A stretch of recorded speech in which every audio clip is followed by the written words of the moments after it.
All right, let's dive right into one of the most incredible journeys of our lifetime, the Artemis II mission.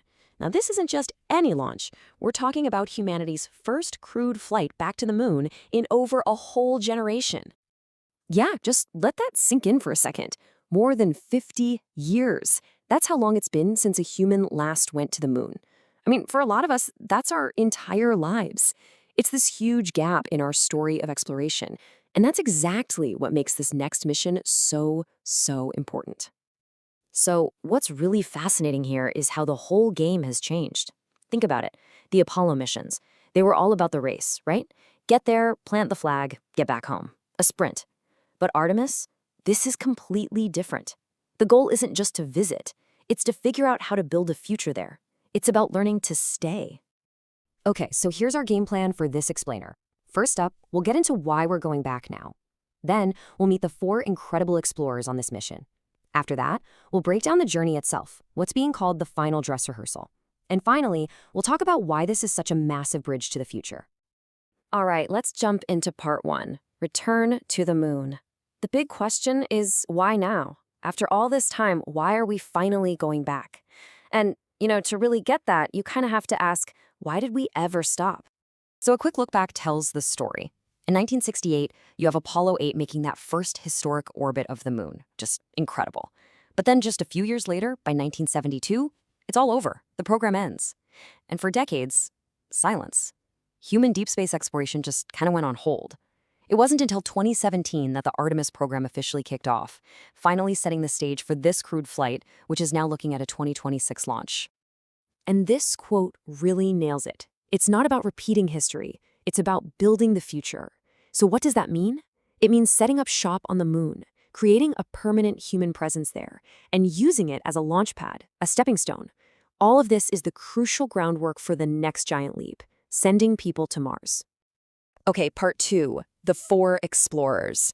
Look, a mission this big, this bold, it needs a pretty special crew. So let's meet the people who are actually going to be strapping in for this incredible ride. So here they are. You've got Reid Wiseman as the commander, but what's truly amazing are the historic firsts on this mission.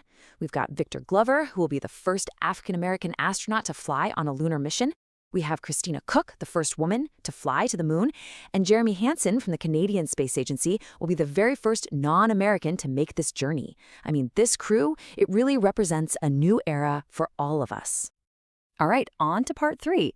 The final dress rehearsal. So now we get into the nuts and bolts. How is this 10-day journey actually going to work, and what's the whole point of it?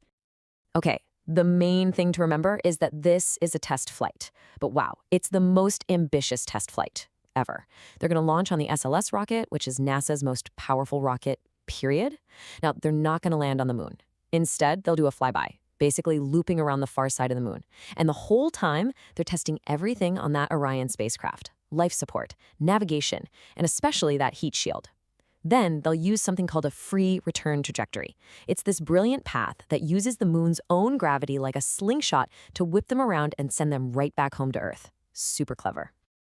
And just to give you an idea of the scale we're talking about, in total, this journey is going to cover nearly 685,000 miles. Think about that.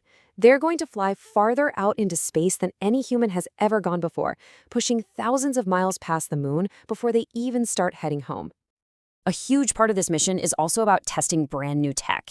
And one of the coolest things is their laser communication system. So instead of old school radio waves, Orion is going to use lasers to beam data and high-def video back to Earth. This is a game changer. It means way faster, clearer communication, which is something you absolutely have to have for those long-haul trips to the moon and eventually Mars. And the science doesn't stop with lasers. They're also carrying these things called biochips. These are basically miniature labs with living human cells inside. Why? Well, it's to see how our bodies really react to being in deep space with all that radiation and microgravity. It's going to give us this incredible, up-close look at the molecular level, and that data is vital for keeping future astronauts safe and healthy on those much longer journeys. And that brings us to our final section, a bridge to the future.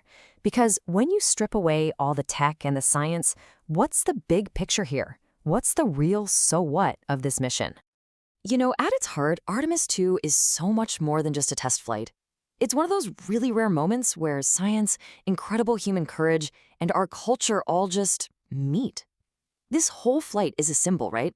It's a symbol of that part of us that just has to explore, a reminder to the whole world that we haven't stopped pushing the boundaries of what we think is possible. That's why we call it a bridge. It connects the amazing legacy of the Apollo generation with the incredible, limitless potential of the Artemis generation.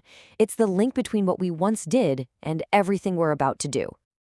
So when you look at all of this, is this really just about going back to the moon?